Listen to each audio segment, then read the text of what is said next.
और बताइए, सारस को पकड़ ले गए, कैद कर दिया इन्होंने सारस को। सरकार के लोग उसको कैद करके रखे हुए हैं। सरकार बताए कहां कैद किया हुआ है,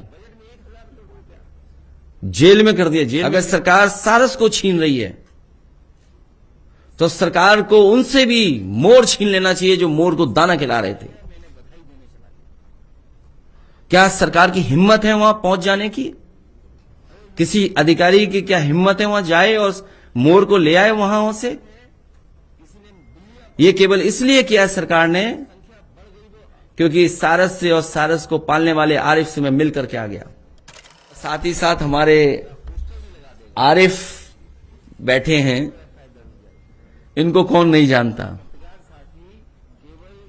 इन्होंने जो सारस के साथ मित्रता दिखाई और सारस की जो सेवा की, उसका परिणाम यह हुआ कि सारस इनका मित्र बन गया।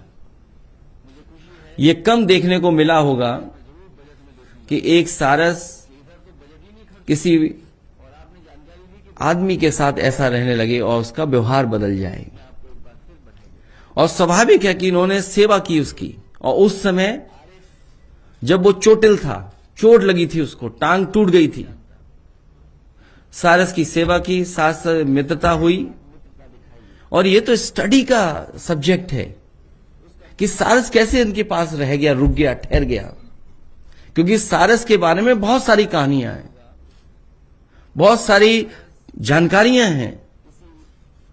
इनसे सारस इसलिए छीन लिया गया क्योंकि मैं इनसे मिलने चला गया। सारस इनसे छिना इसलिए केवल मैं इनसे मिलने चला गया, मैं इन्हें बधाई देने चला गया। क्या यही लोकतंत्र है? अरे लोग कुत्ते बिल्ली पाले हुए हैं।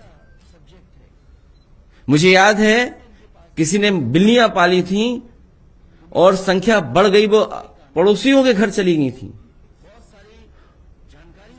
और न जाने कितने पालतू कुत्तों ने कितनों को काटा है। सरकार ने क्या किया? अगर सरकार सारस को छीन रही है तो सरकार को उनसे भी मोर छीन लेना चाहिए जो मोर को दाना खिला रहे थे। क्या सरकार की हिम्मत है वहां पहुंच जाने की? किसी अधिकारी की क्या हिम्मत है वहां जाए और मोर को ले आए वहां से?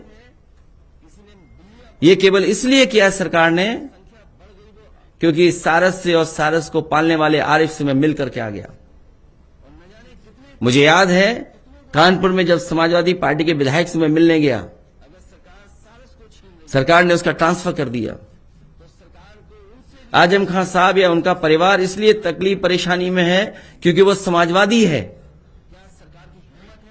ये अधिकारी जो अन्याय कर रहे हैं, हम तो इनसे कहेंगे अन्याय कर लो, मन भर लो, पेट भर ले,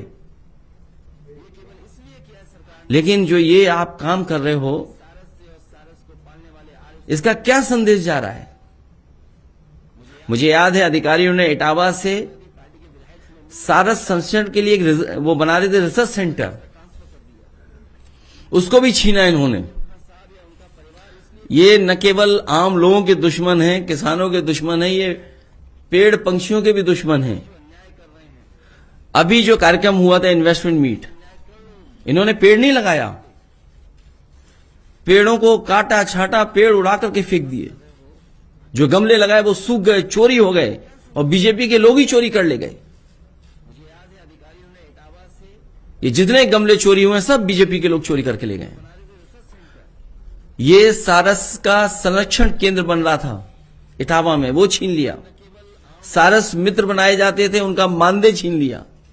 बर्ड फेस्टिवल होते थे, वो खत्म कर दिए इन्होंने। ये बीजेपी वालों से उम्मीद नहीं कर सकते आप कि ये पर्यावरण के लिए भी कुछ कर सकते हैं।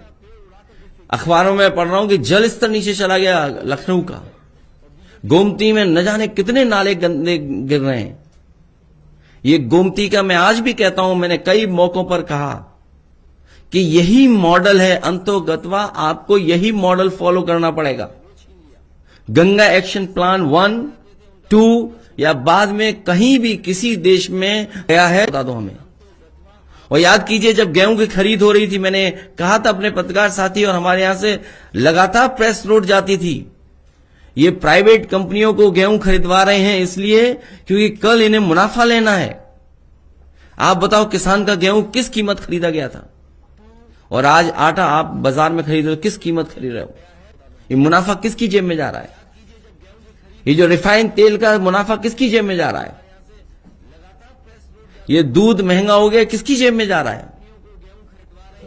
ये आम लोगों के दुश्मन तो हैं ही हैं, किसानों के दुश्मन हैं। सदन में कहते हैं बताओ कि आलू खरीदेंगे, बजट में 1000 करोड़ रुपया, ये कहां गया 1000 करोड़ रुपया? और बताइए सारस को पकड़ ले गए, कैद कर दिया इन्होंने सारस को। ये कम से कम खुले में रख रहे थे, इन्होंने कहीं उसको बंद नहीं किया कभी सारस को।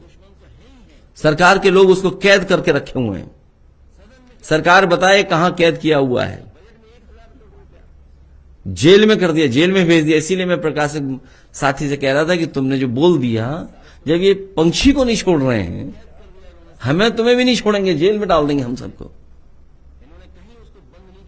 मैं एक बार फिर प्रमोद त्यागी जी को कुंती की आत्मकथा के लिए बहुत बहुत बधाई, बहुत बहुत शुभकामनाएं देता हूं। मुझे उम्मीद है कि ज्यादा से ज्यादा लोगों तक ये किताब पहुंचेगी, ज्यादा से ज्यादा लोग रुचि लेकर के इस किताब को पढ़ेंगे, किताबों के प्रति लोगों का व्यवहार और प्रेम बढ़ेगा।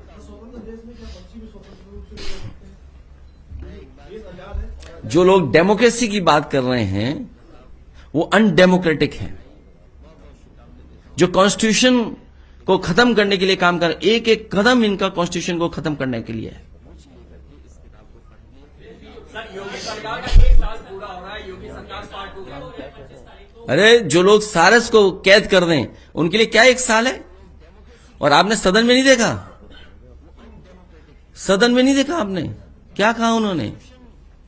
56 में 46।